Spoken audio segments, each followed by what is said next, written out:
Welcome back. I'm visiting here today with Jaswant Singh Gill. Welcome to today's show. Thank you.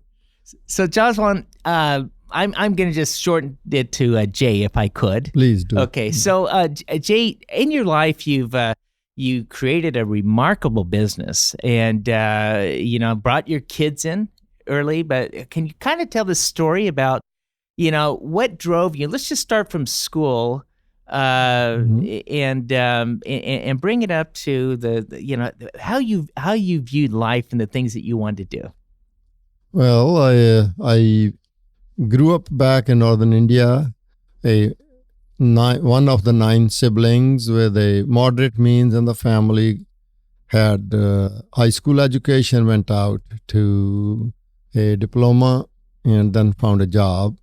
I go to a town where education was very valued. The university was next door, and the motivation to go for education was great. I could see left and right kids going to that college every day.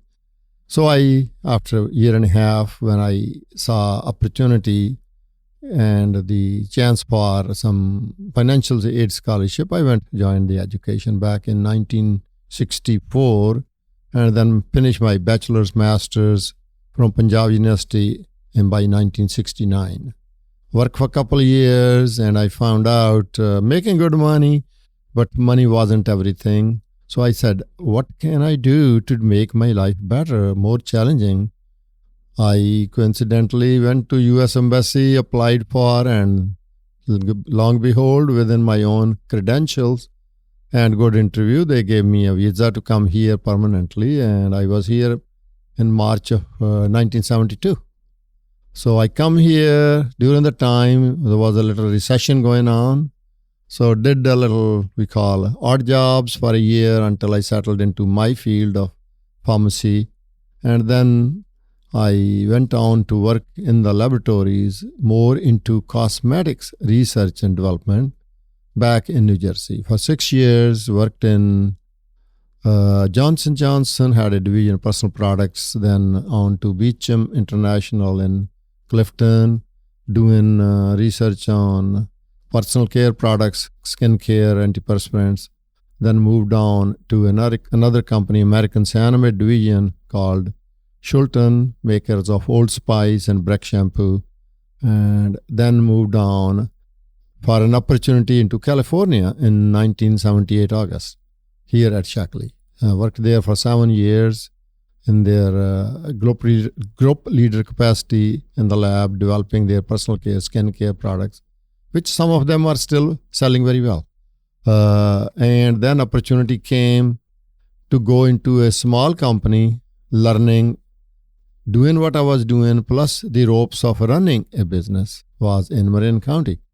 That got me an exposure how to do purchasing, manufacturing, quality control, warehousing, and paying the bills, because I would help them do all this. Was another owner, not myself, but I was working for them. However, in the meantime, from Shaklee to that move, I had to take a cut in my pay. So they let me supplement my income through consulting, helping other entrepreneurs develop cosmetic products, which was, we call, a great lead for me. So I started doing this back in 1985, 84, 86. And then I will develop products, and the people will ask me what I do with this formula now. Where do I go? So we had to send him to somebody else to make it for them. In the meantime, my son was in junior in high school, and he said, Dad, why don't we start our own and we could make it for them?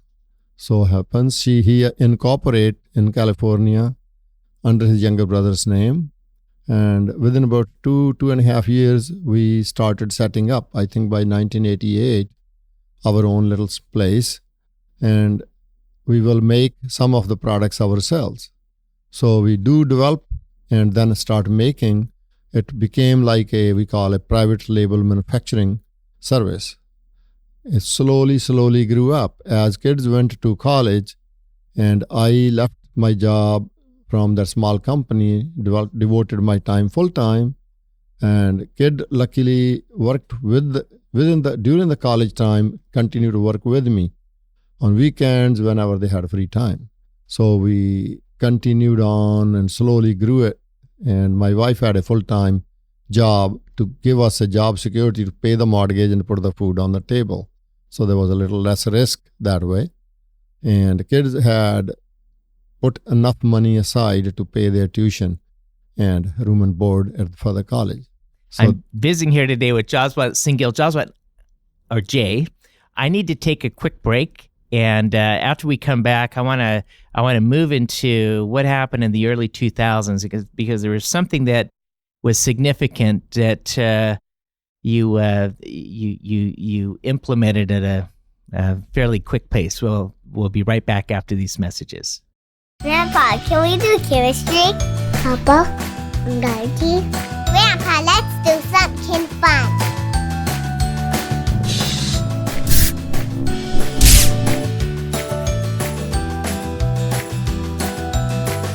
We'll help you stay organized so you can focus on what really matters in life.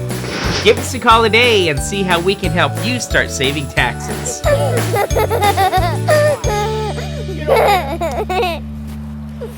Welcome back. I'm visiting here today with Jay Gill. And Jay, in the first segment, we're talking about your background, how you were schooled over in India, then immigrated over to the U.S. in the early 70s and took a job in pharmaceutical industry, but eventually led into the cosmetics and you founding your own company. What I find interesting is that you always knew you wanted your kids to be involved, or your son at the age of 14 was recommending, Dad, let's go do the company. And I love that because it was a natural fit into your life plan. Now, there was something that happened in the early 2000s that you'd always intended to do, but created a catalyst to implementing earlier. And what was that? Well, since luckily, my kids got the education, the kind we needed to continue the business we had started. And the reason why they went into that, because that was their future path. So they came after college, never worked outside, mostly working in the business, manufacturing shampoos, creams, lotions with me, even when they were in college on the weekends. And then continuing on, once they finished college, came in. It was the business started by them, so they wanted to eventually learn the ropes while I was in charge running for them. So they continue learning, which was very good. But always the goal was, how do I eventually turn them over to them? It so happened back in 2005, my family is blessed with heart disease. So I had my share. I was 61. So I went into the hospital with some heart problem, and there was a risk I may not be around. So the kids who were already actually in the business with me, running it, younger one part-time, the older one was a full-time. So I told them, I said, listen, this opportunity for you to learn and take over probably has come. It is the time now you take over. If I come back, which I was hoping I come back, I'll come back, I'll be here. You can ask me questions. And if you don't need me, I'll still be around. In the meantime, I had already started by mid-80s, started building other side business, we call it, other than cosmetics manufacturing, which was adding slowly some real estate, and I was managing that.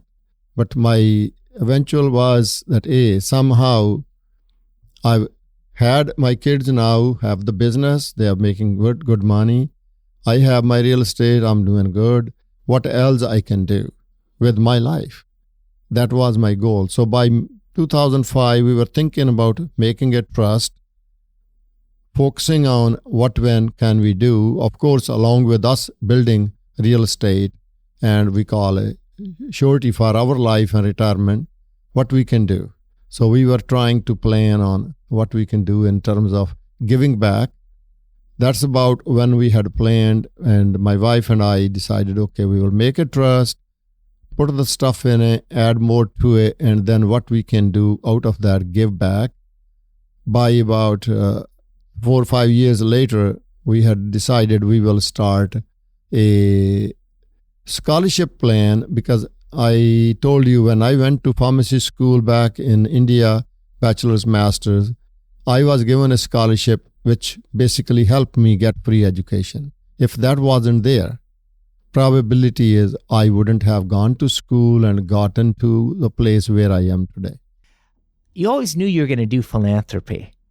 I always wanted to. Well, why was that? What drove you in life to say, I always wanted to be the philanthropist? As I told you, somebody helped me, whether it was scholarship from the government or other people. It made me get in somewhere in my life, so I felt like it's time to give back. We always, as my wife and I still were on paychecks, we would support organizations like Ocean Conservancy, Monterey Bay Aquarium, Public Broadcasting Service, which gives you Nature and Nova and those kind of programs. Also, the soup kitchens, food banks, World Wildlife Fund, environmental causes. Something like, I'm not sure if you heard of Southern Poverty Law Center in Alabama, who is trying to help those poor people who get victims of hate crime, things like that. We always did that. On top of that, my first love was how to do help in education, because education is what made my life.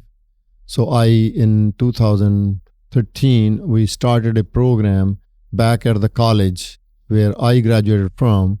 And by 15, we had set up an endowment fund which will have enough income to give about 20 to 25 scholarships to the students who will graduate from there. So the scholarship be for 4 students each year and continue for the 4 years. So it'll be total 16.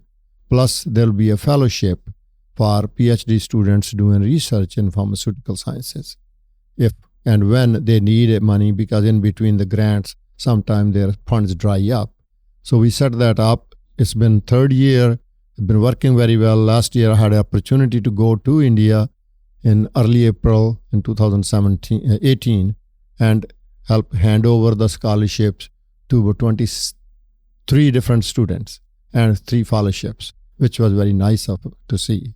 Along with that, we always had this dream that, hey, what can we do here locally? In US, here within the Bay Area, there are a lot of areas where people need help. I looked for and we selected one school, Tennyson High School in Hayward, which is reasonably in a modest means area. People start their lives there.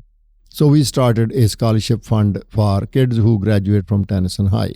Started with the help of the school board, and then now last year was the 2nd year we handed over 5 scholarships. And I started even telling my other friends about it. And I was impressed that one of my friends who I do hiking with, Hardeep Singh Dosanjh, he added a scholarship last year.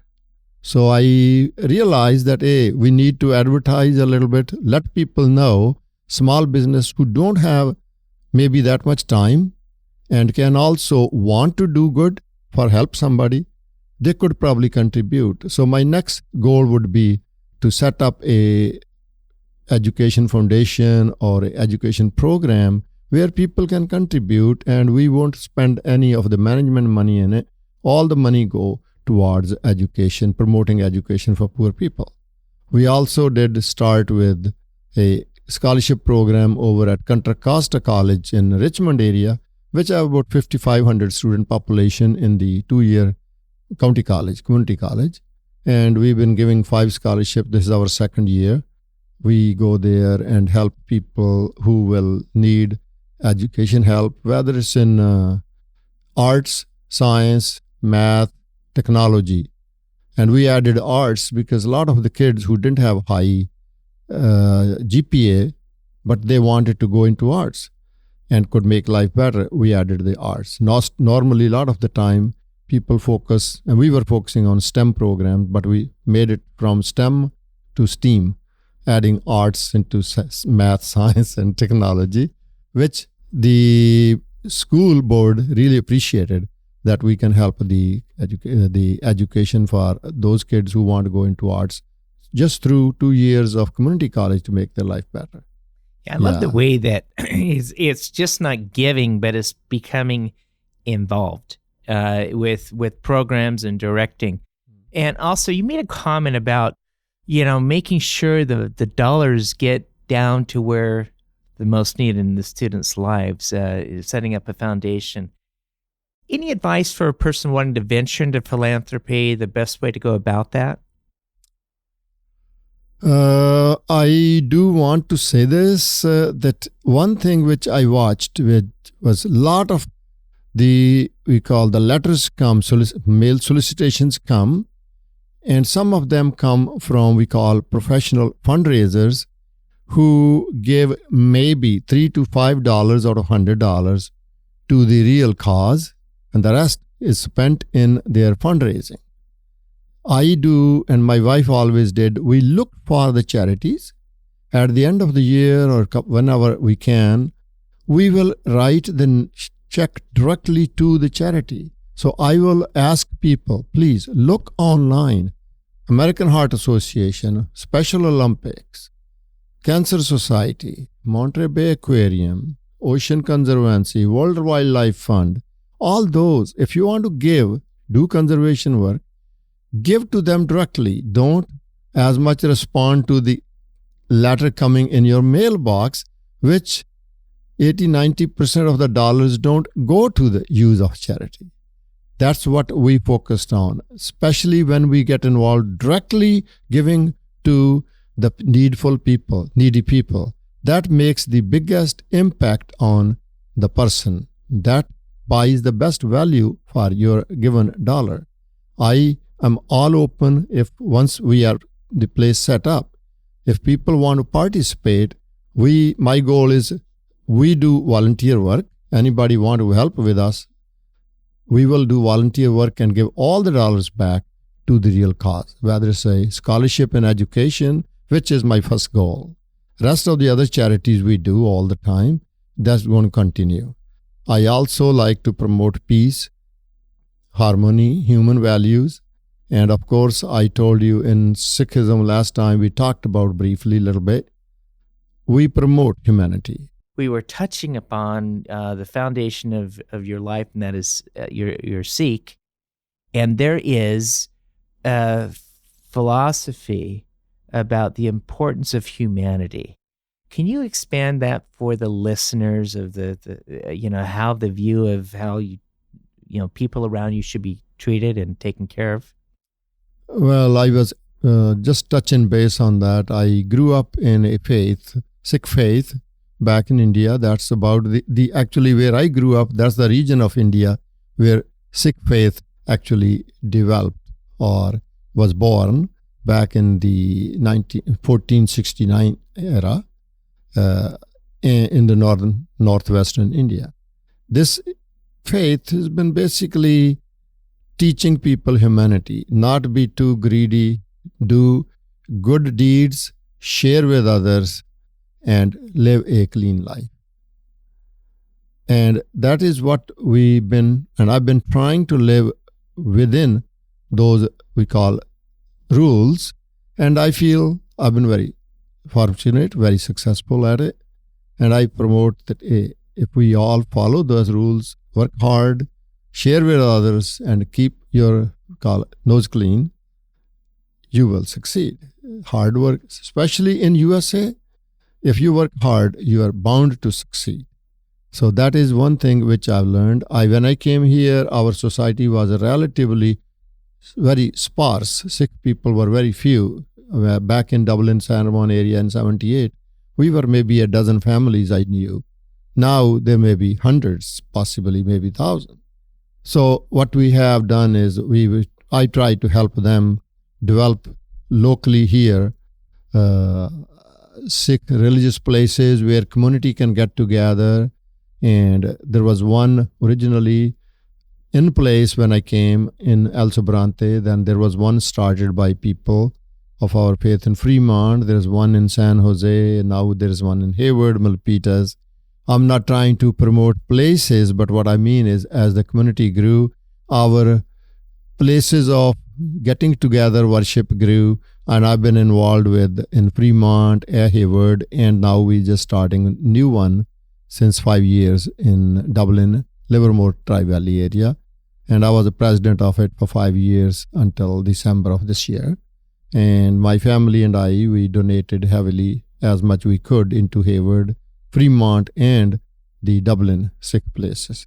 That is part of the religion. What we try to promote is a good, clean life, hard work. And I feel proud that a lot of the people who come from there work hard. Some, if they don't have that much education or opportunity, they just learn how to drive a truck or buy a 7-Eleven store or a gas station, and they make good life. I have to say, very seldom I will have seen a sick faith person out there on the street begging, and I feel very proud of the community that way, because if they need, they will go to our religious place and get help there. So much so that some people over there serve free food every day, 24/7. So nobody need to stay hungry and need to beg. I'll have to say, so my neighbors are Sikh. Yeah. And the mother of the house comes. She calls my wife her sister. Mm-hmm. And they go down to the temple. They get food. They're fed. Yeah. So I appreciate the way that the food is there for the hungry, for the needy. And I've always been touched with, I think it's kind of a hidden secret in the community, but people that know about it and are fed I really appreciate that. Yeah, very true, because that is one of the custom in Sikh religion is a communal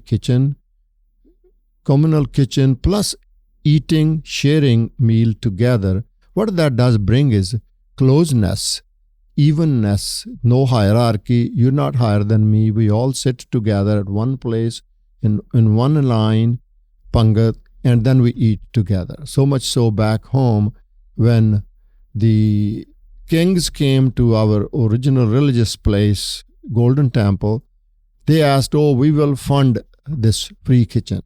And the community said, no, this will run on the people's donations.